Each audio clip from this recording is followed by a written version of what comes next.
మనం ప్రేమించబడ్డం కంటే నమ్మబడము అనేది బహుశ్రేష్టమైంది. అర్థమైంది ఏమైనా? ఒకరు నిన్ను ప్రేమించటం కన్నా ఒకరు నిన్ను నమ్మటమే మిన్న. ఎందుకని? దేవుడు అందరినీ సమానంగా ప్రేమించాడు, కానీ అందరినీ మాత్రం సమానంగా నమ్మే ప్రసక్తి లేనే లేదు. మీరు కూడా మీ కుటుంబంలో ఉన్న బిడ్డలందరినీ ప్రేమించవచ్చు, కానీ అందరినీ నమ్ముతారా మీరు? చెప్పండి. ఒకవేళ వాళ్ళు నమ్మకమైన బిడ్డలైతే వారిని నమ్మచ్చేమో, కానీ ఎవరో ఒకళ్ళు ఏదో ఒక విషయంలో ఏదో ఒక తప్పు చేసి మీ నమ్మకాన్ని పోగొట్టుకుంటూ ఉండొచ్చు.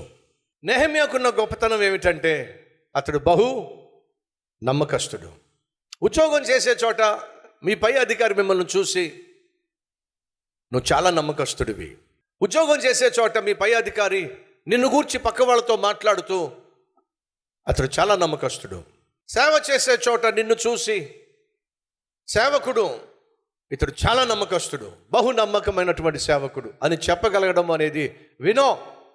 ఈ లోకంలో నువ్వు పొందుకునేటటువంటి అన్ని బిరుదుల కంటే బహుశ్రేష్టమైంది నమ్మకమైన వ్యక్తే అనేటటువంటి బిరుదు.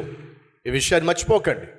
ఉన్నతమైన స్థితిలో ఉంటూ, ఉన్నతమైన స్థానంలో ఉంటూ నమ్మకత్వాన్ని కలిగి ఉండడము అనేది అంత సులభము కాదు. చేతుల్లో డబ్బులు లేనప్పుడు నువ్వు నమ్మకంగా ఉండొచ్చేమో, కానీ చేతి నిండా డబ్బు ఉన్నప్పుడు నువ్వు నమ్మకంగా ఉండడం అంత సులభం కాదు.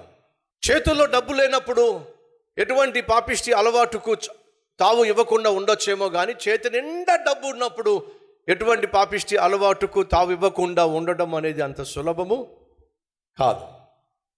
ఒకవైపు నెహెమ్యా జీవితంలో చేతి నిండా డబ్బు ఉంది, ఎందుకంటే తను చేస్తున్న ఉద్యోగం అలాంటిది కాబట్టి.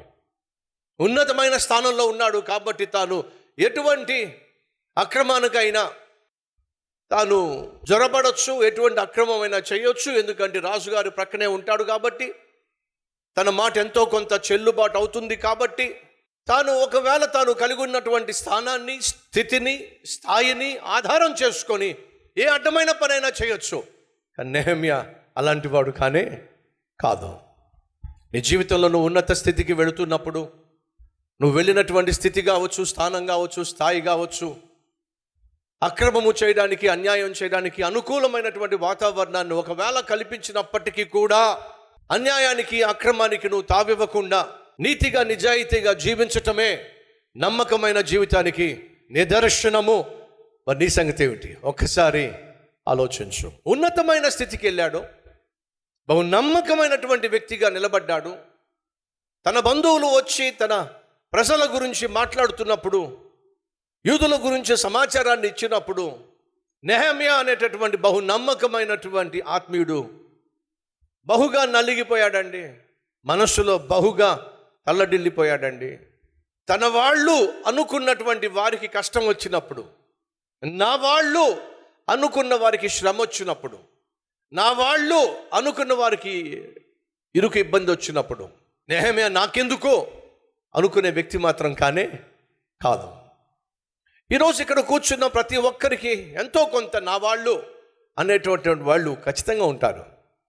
నా వాళ్ళు, నేను ప్రేమించేవాళ్ళు, నేను ప్రేమించే కుటుంబం, నేను ప్రేమించే మనుషులు, నేను ప్రేమించేటటువంటి బంధువులు అని సహజంగా నీ జీవితంలో కొందరు ఉంటారు, ఉండాలి. మళ్ళా చెప్తున్నా, సహోదరి సహోదరులో అస్తమాను అందరితో గొడవ పడకండి. లేదు బ్రదర్, నేను గొడవ పడకపోతే అస్సలు నాకు నిద్ర రాదు బ్రదర్, అలాంటి వాళ్ళు మన మధ్య ఎవరైనా ఉన్నారా?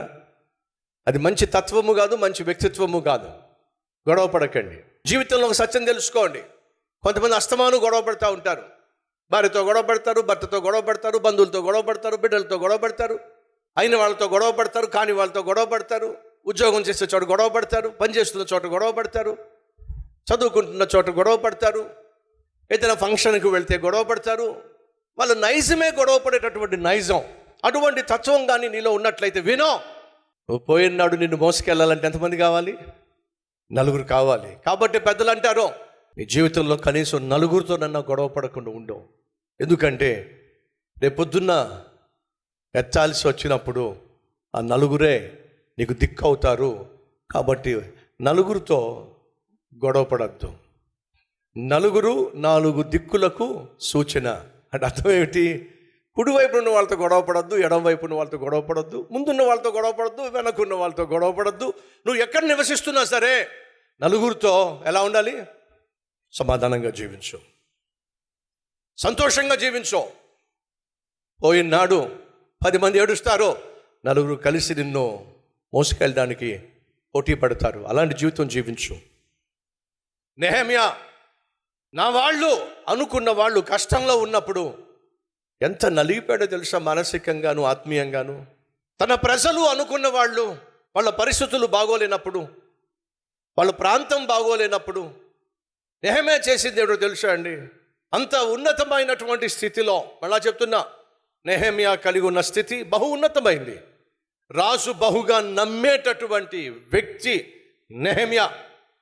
అంత ఉన్నతమైనటువంటి వ్యక్తిత్వం కలిగి రాజే బహుగా నమ్మేటటువంటి వ్యక్తిగా జీవిస్తున్నప్పుడు, అన్యాయానికి, అక్రమానికి, అవినీతికి అనుకూలమైనటువంటి వాతావరణంలో తాను జీవిస్తున్నప్పటికీ కూడా రాజు యొక్క నమ్మకాన్ని మాత్రం 1% కూడా వమ్ము చేయకుండా ఉన్నతమైనటువంటి వ్యక్తిత్వాన్ని కనపరిచిన నెహెమ్యా ఎంత అద్భుతమైన ఆత్మీయుడు అంటే, తన వాళ్లకు బాగాలేదని తెలిసినప్పుడు, పరిస్థితులు బాగలేదని తెలిసినప్పుడు ఏడ్చాడండి. ఏం చేశాడు? ఏడ్చాడు, కరిగిపోయాడండి. అంతేకాదు ప్రార్థన చేశాడు.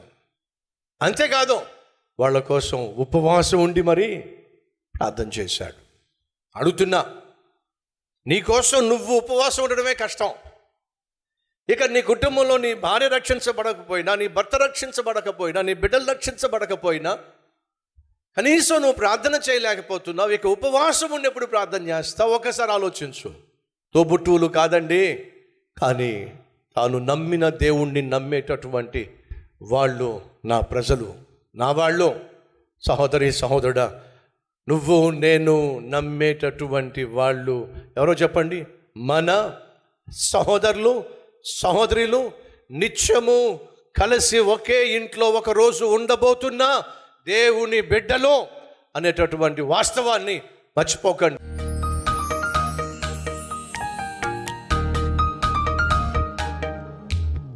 నెహెమ్యాకున్న నీతియుక్తమైన జీవితం మాకు దయచేయి నాయన. నెహెమ్యా వలె నీ మాట వినే మనస్సు మాకు దయచేయ. నీ చిత్తము చేసే మనస్సు మాకు దయచేయి నాయన. నీ చిత్తము చేయడానికి ఏమైనా విడిచిపెట్టే తత్వము మాకు దయచేయండి అయ్యా. అయ్యా, వచ్చిన ప్రతి ఒక్కరిని దర్శించాయా. మాలో అనేకులు నాయనా దుస్థితిలో ఉన్నారయ్యా, దీనస్థితిలో ఉన్నారయ్యా. కనికరించు నాయన. శారీరకంగా, ఆధ్యాత్మికంగా, ఆర్థికంగా, మానసికంగా కుప్పగూలిపోయావు నాయన. నాయనా, మమ్మల్ని క్షమించాయా. వారి కోసం దాచిపెట్టిన ప్రతి దీవెన వారు అనుభవించులాగున సహాయం చేయమని నీకే మహిమ, ఘనత, ప్రభావములు చెల్లిస్తూ యేసు నామం పేరట వేడుకుంటున్నాం తండ్రి. ఆమెన్.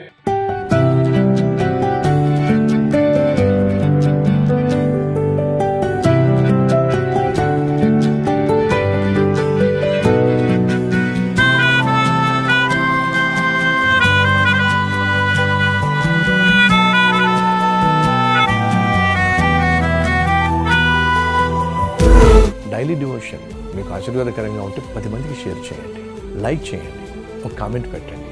దేవుడు మీకు తోడై ఉండును గాక. షలోమ్.